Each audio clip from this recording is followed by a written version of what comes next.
Now that signing day is out of the way for the BYU football program, all eyes are on spring football. Which players in this signing class have the potential to impact BYU football the most this fall? We're discussing it on Locked On Cougars.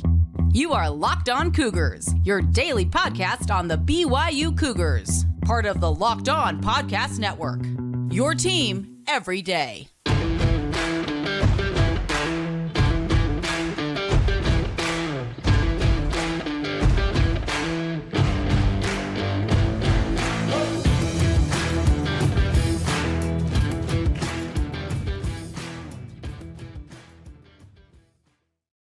What's up, everybody? I'm Jake Hatch, your host here on Locked On Cougars, your resident BYU insider. Thank you for making Locked On Cougars your first listen of the day. Appreciate all of you who are everydayers with us right here on the Locked On Podcast Network. And this is your original daily podcast focused on all things BYU sports. And it is brought to you today by your friends over at FanDuel. Make every moment more with FanDuel.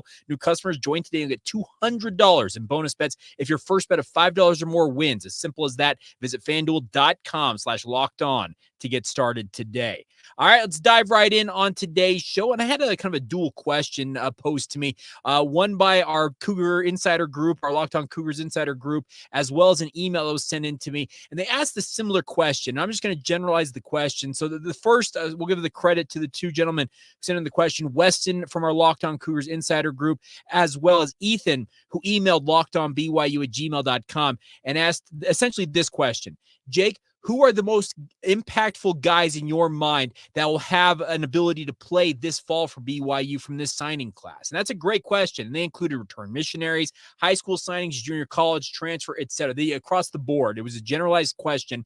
So I'm going to give you 5 or so guys I believe have the potential to play right away this season for BYU. And the guys I expect would be the most impactful for the Cougars. Now, there may be a couple of names as we kind of go through this that I may add to the mix here, but there are 5 I have in mind that I believe will have the biggest impact this season. Number 1.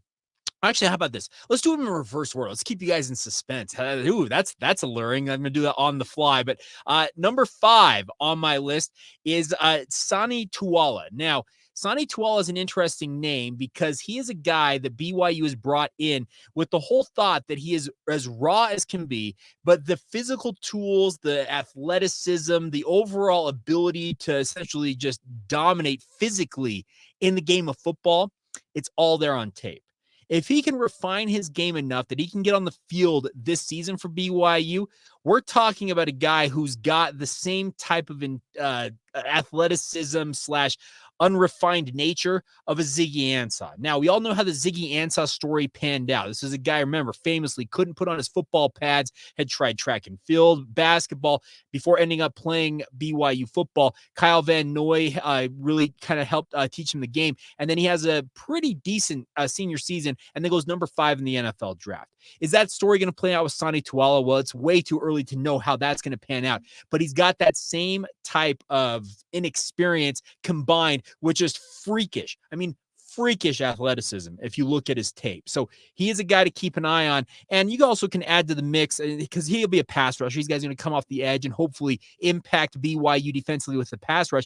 You could add 2 other names to that mix in Kini Laufonohema as well as Devo Tuatanga, 2 guys who are high school athletes joining BYU. Devo Tuatanga from Cedar Valley High School out in Eagle Mountain nearby where I live. And then also Kini Laufonohema coming just a little bit north from Springville High School. Those pass rushers, they've got to have guys like that that can bring the heat off of the edge. Tyler Batty has shown glimpses, but never been all that consistent for an entire season. They need an improved pass rush for BYU, but I think Sani Tuala has got that type of ability. So he's number 5 on my list. And I guess if you wanted to extend it out even further, Ephraim Asiata might also add to that mix because his ability to come off the edge is similar to the aforementioned guys we've already talked about. Number 4 on my list, offensive lineman, Joe Brown. Now, he's a return missionary, originally committed to BYU before serving a mission as a preferred walk-on, came home and BYU rewarded him with a scholarship. And the hype about his being in shape, coming home off of a mission, not having lost a significant amount of weight. Apparently, his strength is kept up. There was the offhand comment, apparently, in the Cougar Club luncheon that the coaches had with Cougar Club members that he looked like he spent his mission at the Gold's Gym. You know what? Every so often, there's one of those guys who comes home and the mission seemingly hasn't had much, if any, impact on him. And Joe Brown, He is an absolute road grader. I covered him in high school. I called some of his football games as part of the KSL Sports Rewind crew back in the day. And that dude is an absolute mauler in the run game. He very well could push for playing time this season for BYU. And I think he will absolutely be in the two deep along the interior BYU's offensive line. Does that mean he's playing at guard? We'll see. But keep an eye on the name Joe Brown, the most generic name out there, feels like it. But Joe has got the goods. He is that talented of a football player, and I cannot wait to see what he's capable of doing for BYU along that offensive front, because we all know the offensive line does need some guys who are impact players that can help BYU out. Number 3 on my list, Danny Saili. We just talked about a guy like Sani Tuala. Well, Danny Saili is a far more polished football player along the defensive line for BYU, but he does his work from the defensive tackle position. Many of you might recall he was a flip from Texas Tech before signing with BYU in the early signing period. And Saili, as a junior college transfer, well, you don't bring in JC guys for them to sit the bench, and he will come in. And the hope is that he will be a starter, if not a rotating piece from day one for the Cougars. At 350 pounds, he has got the beef in the middle of that defensive line to really help BYU on their interior of their D line. He, along with guys like David Latu returning this year, he also can add the other defensive tackles coming back. I'm just thinking off the top of my head of guys like John Nelson. They are going to need some extra beef in the middle, and that's exactly what Danny Saili brings. But he also has flashed the ability to pass the rusher to a degree, even standing at 350 pounds. So they need a guy who's more of the Kairos Tonga type in the middle of BYU's defensive line, and Danny Saili is expected to kind of fill that role for the Cougars. So he's number 3 of potential impact guys for BYU this season. Number 2 on my list is Ryner Swanson. Now, the tight end position has a little bit of a void at the top. Isaac Rex was so good for so long for BYU. He left the program with the career record for touchdown receptions, breaking a record that Gordon Hudson, of all people, a college football Hall of Famer, held. That's an impressive thing to have in your back pocket, and you wish Isaac nothing but the best as he moves forward now into his professional career. But there is a number of tight ends on the roster for BYU, but Ryner Swanson has got the ability to come in as a 18-year-old, he's 17 years old, excuse me. He's not only to serve a mission, so he's going to play a year of football before embarking on a mission for the Church of Jesus Christ of Latter-day Saints. And he has got the body frame, the athleticism, kind of that savvy style of play as a tight end that I believe he can get on the field as a freshman and can help BYU's tight end group. The hope is that him and Jackson Bowers, the 2 4-star tight ends BYU's brought in the past 2 recruiting classes, this is their time to shine. Like I said, there's a void at the top of that tight end position. There are obviously going to be guys like Matava Taase who are thinking, hey, it's my time to shine. Ray Paulo's probably thinking the same thing. But I'm telling you, keep an eye on Ryner Swanson. That kid looked so far advanced as compared to some of the guys he played against in high school down there in Orange County, California. And he is really, really talented, and I would not be surprised to see him take the field as a true freshman for BYU this season. That brings me to my number 1 guy. I believe he'll be the most impactful for BYU this season. We're going back over to the defensive side. We're going to linebacker Jack Kelly. There's been a lot of talk about him as a Weber State transfer. I'm telling you, his athleticism, his ability to impact games for Weber State last year was Kyle Van Noy-esque. Now, that's a different level of football. Let's get that out of the way right now. That's FCS Big Sky football that he was impacting, but he was as advertised as like a Kyle Van Noy type impact player for Weber State last year. This was a guy that Jay Hill brought to Weber State. Obviously, he did his time up there in Ogden. Now he comes to BYU. Some of you have seen recently on social media, he put up an incredible amount of weight on a power clean during winter workouts. Was put on social media. He is a freaky athlete that got overlooked and impacted by the COVID pandemic during his recruiting process coming out of Kearns High School. I'm not saying he's going to be Kyle Van Noy, but his ability to impact games defensively with a pass rush, getting opportune turnovers at big moments of games, just being a sure-handed tackler who's able to play sideline to sideline.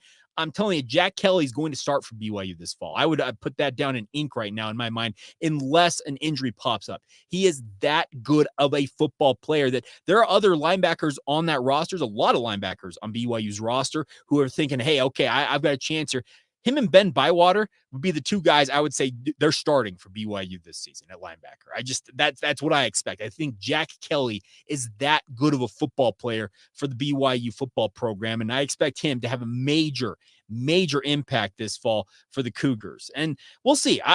Could somebody else off of the list of the guys that BYU signed, I think it was 31 guys they have signed plus 8 returned missionaries. Could any one of those guys leap up and surprise all of us? That absolutely is the possibility. You could look at guys like a Jovesa Damuni or Pokai Haunga. Could they be the impact running back BYU's kind of been searching for alongside LJ Martin? That's a possibility. Could like a guy like Naki Tuakoi or Sefo Akuila, who joined BYU on Wednesday on National Signing Day, could they come in because they have the requisite size? They're like both 6'3", 6'4", 230 pounds as high schoolers. Could they step in right away as true freshmen and impact BYU at the linebacker / pass rusher position? That is all a possibility. But the 5 guys I listed, I think in my mind, those are the guys I believe will have the most impact for BYU this season. And I welcome your feedback. Is there a guy or guys that you have an eye on that you believe are the most impactful or will have the most impact on BYU this season? I welcome your feedback. Drop them in the comments below if you're watching this on YouTube. Send them to us via social media, Facebook, Instagram, or Twitter. We're at Locked On Cougars. My personal Twitter /X feed is Jacob C. Hatch. Or as Ethan did, as I mentioned, asking the question, email us, lockedonbyu@gmail.com. Always appreciate the feedback and appreciate you guys interacting with the show all the same. Just another quick plug. If you have not done so, subscribe, rate, review, share this show with your family and friends. It's off-season time, so some of you may have checked out or maybe not necessarily checking out the show every single day. Encourage you to do so. We're going to keep going all off-season long, daily BYU content for you guys on YouTube or wherever you get your podcasts, and appreciate all of the support in advance. All right, coming up here in just a minute, we're going to flip over and talk some BYU basketball. The Cougars in action tomorrow night as they welcome in the Kansas State Wildcats to the Marriott Center. Now, Kansas State's coming off a major upset of their arch rival Kansas on Monday. How will that impact this game for BYU? We'll talk about that next, right here on Locked On Cougars. Today's show is brought to you by our friends over at FanDuel. Happy Super Bowl to all of you who celebrate this incredible weekend. It's all coming from our friends over at FanDuel, America's #1 sportsbook. If you're like me, Super Bowl weekend and Super Bowl Sunday is all about scoring the best seat on the couch, grabbing your favorite football snacks, and placing some super bets courtesy of our friends over at FanDuel. The best part about this Super Bowl Sunday is the game I'm looking forward to it. Now, I've got an added investment in the fact that I am a diehard San Francisco 49ers fan. It's been 30 years since Steve Young last won the Super Bowl. I want to see my Niners back on top of the NFL. Now, will that play out? Well, I have the opportunity with my friends over at FanDuel to bet on that, and you have the same opportunity to do just that. You also can bet on any number of different things: spreads, player props, Taylor Swift appearances on TV, Usher's halftime show, all kinds of different options for you guys, courtesy of FanDuel. They want to have you ending your season with a W or 2 or 3. So get on it today. And by the way, new customers, join today. You'll get $200 in bonus bets if your first bet of $5 or more wins. Simple as that. Visit FanDuel.com/lockedon to sign up today. That's FanDuel.com/lockedon to sign up today. Make every moment more with your friends over at FanDuel, an official sportsbook partner of the NFL. Thank you once again for making Locked On Cougars your first listen of the day. I want to remind you guys that Locked On has launched the first ever national sports 24/7 streaming channel on YouTube. Now you can find it also on Amazon Fire TV. It is called Locked On Sports Today and is here for you 24/7, covering the top sports stories of the day with the local experts of Locked On, plus our national shows covering every league. Find Locked On Sports Today, the channel, on both YouTube and Amazon Fire TV, and check it out. It's been a really fun addition to our network here at Locked On. All right, BYU basketball in action tomorrow night, 8 o'clock tip-off on ESPN2. One of the few remaining nationally televised games for BYU this season. The majority of the rest of the way for BYU are going to be streaming on ESPN+. So if you're one of those holdouts who is just not willing to pony up to pay for ESPN Plus, well, guess what? This is going to be on cable television, ESPN2, and it's a big opportunity for BYU tomorrow night. Now, once again, coming off that loss on Tuesday night for BYU, it's bounce back time. I've talked about it on this podcast. The goal for BYU down the stretch run of the season here should be go to 1-1 each week. So split your games. Honestly, just split your games each week, and you'll be in a pretty good spot. Now, this is a Kansas State team coming into BYU that had lost 4 straight until their big Monday matchup against their arch rival Kansas, who was ranked number 4, and then they get the win in overtime, upending the Kansas Jayhawks 75-70. Jerome Tang, as a head coach at Kansas State, is incredibly 11-0 in overtime as a head coach. That's an incredible feat. But this was a team, speaking of Kansas State, that was coming in on the heels of losses to, two ranked teams, as well as losses to Iowa State. Four teams, excuse me. Iowa State, Houston, Oklahoma State had all beaten Kansas State before that win over Kansas. Now, will they get a big head? Are they riding a little too high as they make the travel to Provo for this game? It will be a 9 p.m. Central Time body clock game for Kansas State. I'm just wondering how it will impact the Wildcats in this game versus BYU. I think the Cougars are plenty hungry, especially considering how they really just ran out of gas on Tuesday night. And that's the thing about this is you saw BYU's legs just fail them as they played in that game, and you want to see them bounce back. Now they're back home on their home turf, getting more familiar status.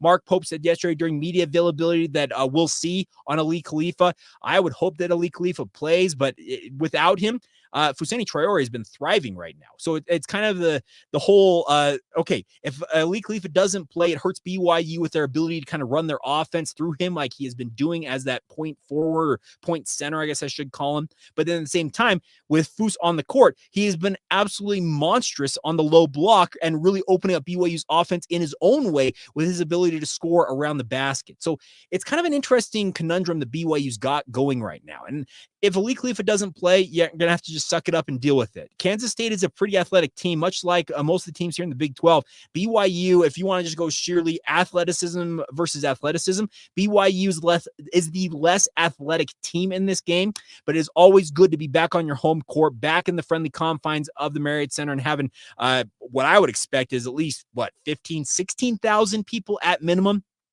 rooting you on in this game. It's a big opportunity for BYU to get back to 500 in conference play once again. And this, simply put, this is a big opportunity for the Cougars because there's going to be an extra microscope on this game. There's going to be a lot of talk about Kansas State. Have they figured things out after bouncing back and getting that win over Kansas? Well, you have an opportunity, speaking of BYU, for BYU basketball to say, okay, that's a cute story, but we're the better team. We're actually nationally ranked. We're the 21st ranked team in the country, and we're going to play like that. That's the mindset that BYU has to have in this game. Now, Townsend Triple has not been practicing this week, along with Ali Khalifa. We'll see what happens with the injury status, but there were reports yesterday. Mitch Harper, I think, was the one I read first, my compatriot over at KSLSports.com.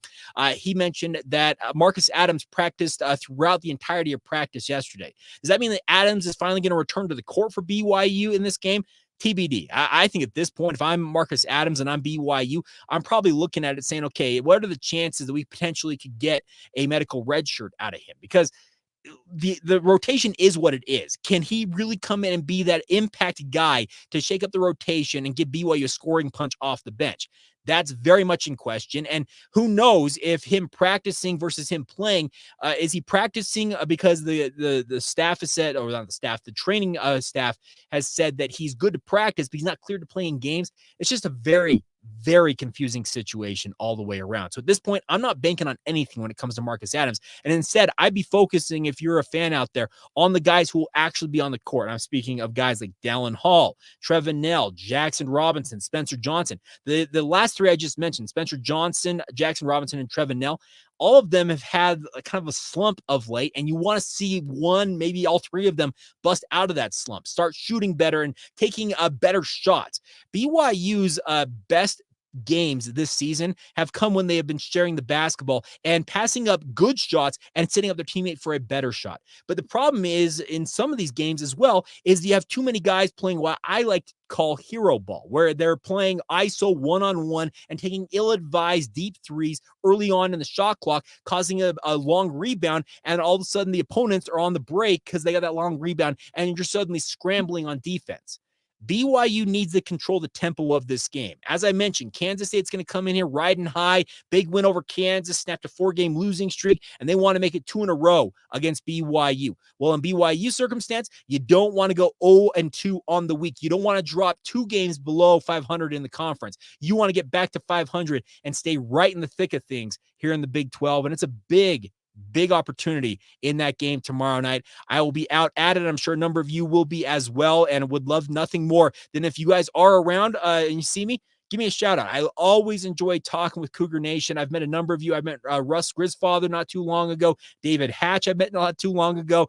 There are a number of you guys that have been awesome, longtime loyal listeners / supporters of the podcast, and I love meeting y'all. So if you see me out there, I'm usually wandering around, prowling around the Marriott Center. You guys know where Media Row is at. Come say hi. I'd love nothing more than to dap you up and say thank you for the support of the podcast in person. You guys make this go round, but it's a big game. It is truthfully a big game on the docket for BYU tomorrow night, simply because you got to get this W. Now, if you drop to 4-6 in conference, well, guess what? Then you're kind of battling uphill. But the other thing about this is I had some questions sent in about BYU basketball, and I'll get to one of them right here. This is an interesting one. As Danny Drew, let's see, let me pull this up here. I got to pull it up on the fly. It says, what will it take for BYU men's basketball to be over 50% in league play?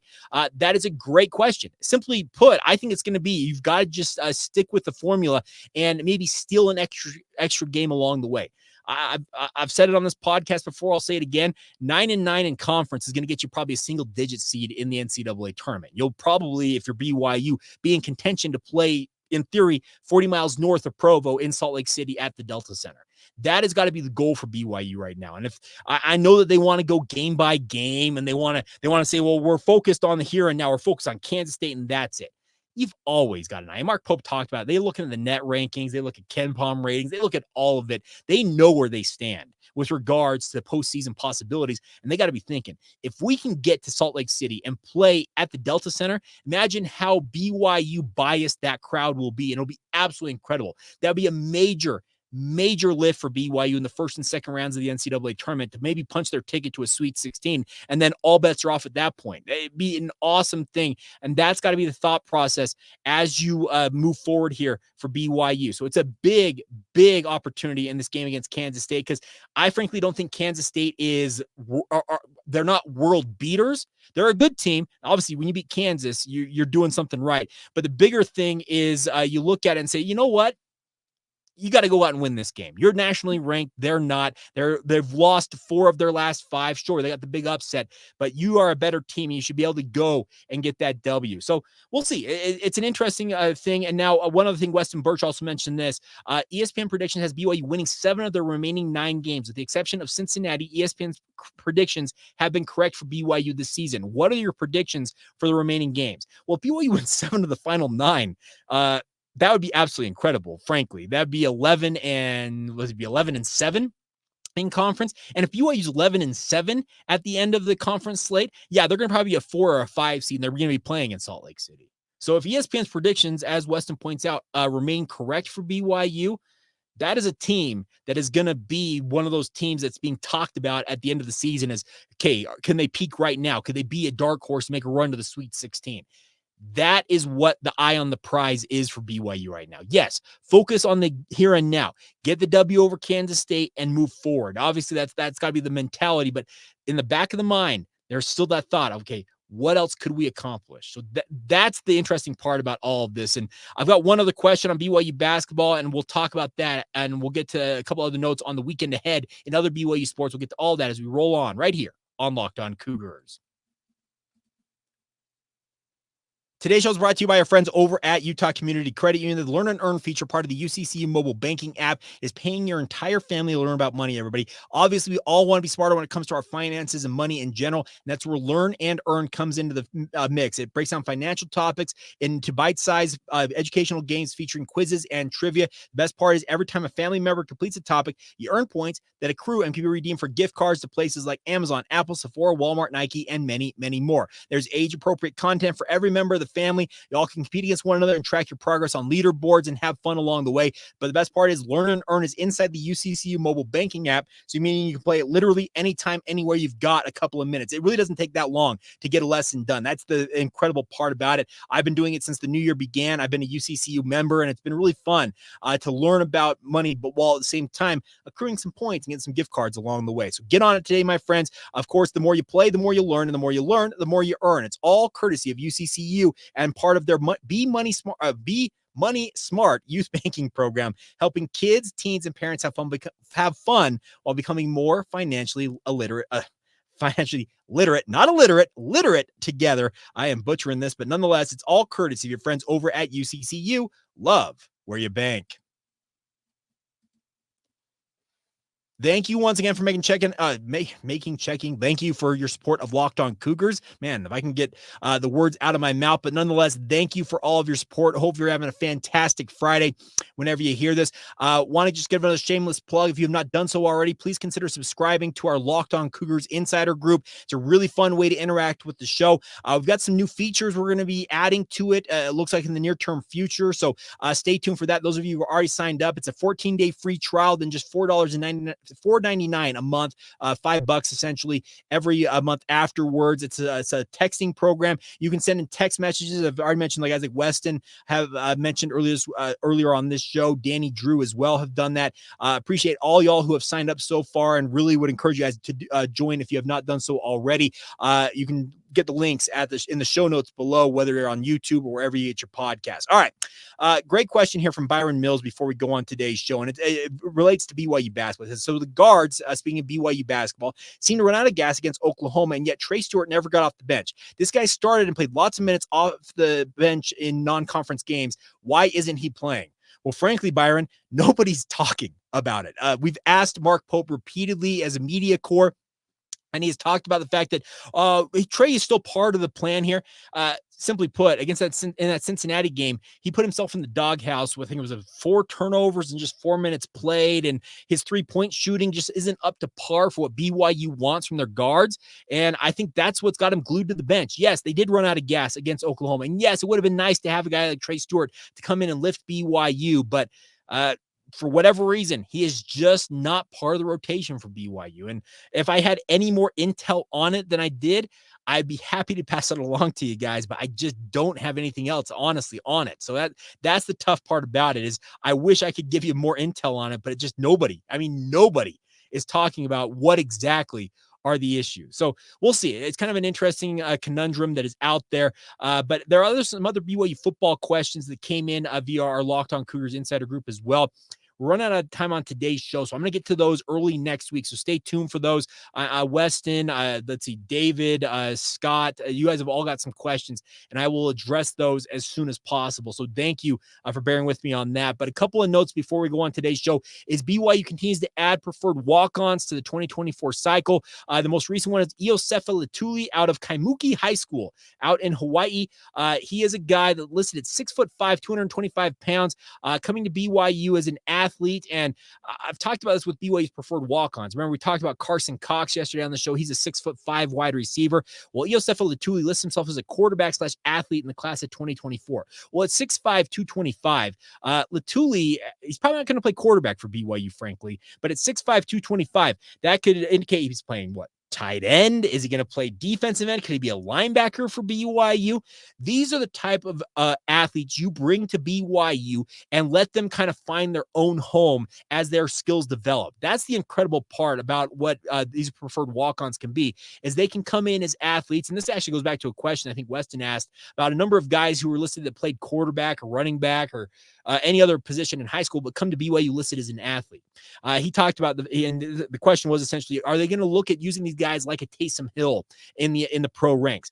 I don't necessarily think they're going to use them in the Taysom Hill role. They're bringing them as athletes to see how their bodies develop and then find the right home to take advantage of their athleticism and their skill set. So I look at a guy like Letuli for this example. Like I said, it's 6'5", 225. That's a tight end size already. Could he, does he have the frame to maybe bulk up and play offensive tackle down the road? Does he have the speed and athleticism to play linebacker? As a quarterback, you'd imagine he's probably got some ability there. Or is he good enough with his hand in the dirt to play defensive end if you pack on another 20 or 30 pounds on him? That's the opportunity that exists with young men like an Iosefa Letuli. So I think this is a very nice pickup for BYU. And I'll just also add the fact that getting any guys out of the state of Hawaii right now, it used to be an absolute stronghold for BYU recruiting wise. Any guys you can get in here, and if they have success, it's only going to yield more opportunities to get guys from Hawaii back to Provo in terms of the recruiting process. Every program across the country is now recruiting the islands. I get that, but BYU needs to do a better job, and any guys you can bring over, scholarship, preferred walk-on or otherwise, I applaud it because I think it helps reopen and kind of re-energize that pipeline to the Hawaiian Islands. And I congratulations, I guess publicly I should say this, to Iosefa Letuli on joining BYU, and wish him nothing but the best as he moves forward here as a member of the BYU football program. All right, final notes before we go on today's show is a look at real quick where other teams are in action this weekend. The men's and women's track and field teams have split their squads. Half the team is up at Washington at the Husky Classic. The other ones are at New Mexico at the Don Kirby Elite Invitational. So best of luck to both men's and women's track and field, those indoor meets they'll be taking part in. The men's tennis team is at UC Riverside today. It's their first ever matchup against UC Riverside down there. It's 11 a.m. Start on that one. BYU softball opened the season 2-0 yesterday in Hawaii. They take on Nevada today at 1:30. That's Mountain Time. There's no stream of this game. Once again, they'll finish up the weekend, as we talked about yesterday, with two games, once again against UMKC and against host Hawaii. Those are at 1:30 and 4 o'clock on Saturday. And then other teams in action, men's and women's swimming and diving have their regular season finale in a dual meet against the University of Utah. That takes place, I believe, today and tomorrow. Speaking of Friday and Saturday. And then also women's tennis is at Utah tonight at 5 o'clock up at the Eccles Tennis Center if you want to get up to that and support the Cougars that way. And then women's gymnastics, they're in a quad meet with number 1 ranked Oklahoma, as well as Utah State and Texas Women's University. It's a quad meet taking place in Norman, Oklahoma. The Sooners are ranked number 1 in the country right now, so probably hard-pressed to expect BYU to win that one, but to finish second wouldn't be a bad showing, and obviously beating Utah State in the process is rivalry action for the Cougars. And then the final couple of notes I got for you guys is BYU women's basketball. They are at Cincinnati tomorrow. That'll be a 10 a.m. Mountain Time, a 10 a.m. Start, tip out in Cincinnati. You can catch that on BYU Radio, 107.9 FM. It's also streaming on Big 12 Now on ESPN Plus. And then obviously the big and also BYU men's basketball, 8 o'clock tomorrow night against Kansas State, ESPN2, and obviously BYU Radio, KSL will have plenty of that coverage for you guys. And then also BYU men's volleyball. They beat Long Island University last night, 3-0. They'll be back in action tomorrow with a reset against the LIU Sharks. That'll be at 7 o'clock Mountain Time on BYU TV. If you want to check that out, maybe just before BYU and Kansas State begin, you can check that out as well. So there you go. That's a full weekend of BYU sports. Looking forward to it. And by this time next week, I believe BYU baseball starts their season, and we are fully engaged in spring sports season, meaning it's a packed schedule, but I, for one, cannot wait for it and appreciate all of you guys for checking out this podcast as we cover it all right here on Locked On Cougars. So once again, thank you for making it your first listen of the day. Thank you to all of you who are everydayers with us here on the podcast as well. And thank you for tuning in. We'll have a postcast edition of the show late tomorrow night of whatever happens for BYU and basketball. And then we're back next week talking, looking ahead to 2025 and recruiting. It's going to be the 100th year, by the way, of BYU football this year. They've played 99 seasons to this point. 2024 will be the officially 100th year of BYU football. I've got a goal to do a countdown all off season long of the previous 99 seasons, and we'll do that to get us through the doldrums, as we call it, of the off season. So we got a lot to come here on Locked On Cougars, and appreciate all of your support as always. So until next time, my friends, this has been the Locked On Cougars podcast.